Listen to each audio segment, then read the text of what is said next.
টাকি মাছগুলো সিদ্ধ দিয়ে দিলাম, সরিষার তেল আর লবণ একসাথে দিছি। এখন এটা সিদ্ধ দিয়ে মচমচা করে শুকিয়ে নেব। মাছটা ভাজা ভাজা করে নিছি, পরে ভর্তা বানিয়ে নিব। টাকি মাছের ভর্তা বানাবো। এখানে ধনিয়া পাতা, পেঁয়াজ, শুকনো মরিচ, লবণ, একটু সরিষার তেল একসাথে দিয়ে নিছি। এখন ভালোভাবে ডলে নিব।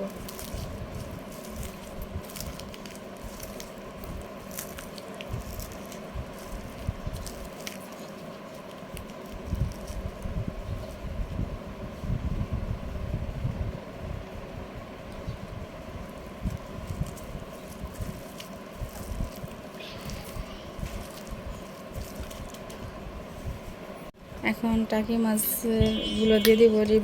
বেছে নিছি টাকি মাছগুলো, ভালোভাবে বেছে নিছি কাটাগুলো। এখন এটা মিশিয়ে নিব।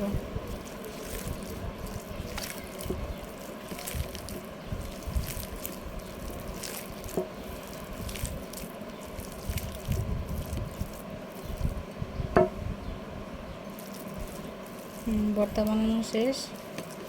এখন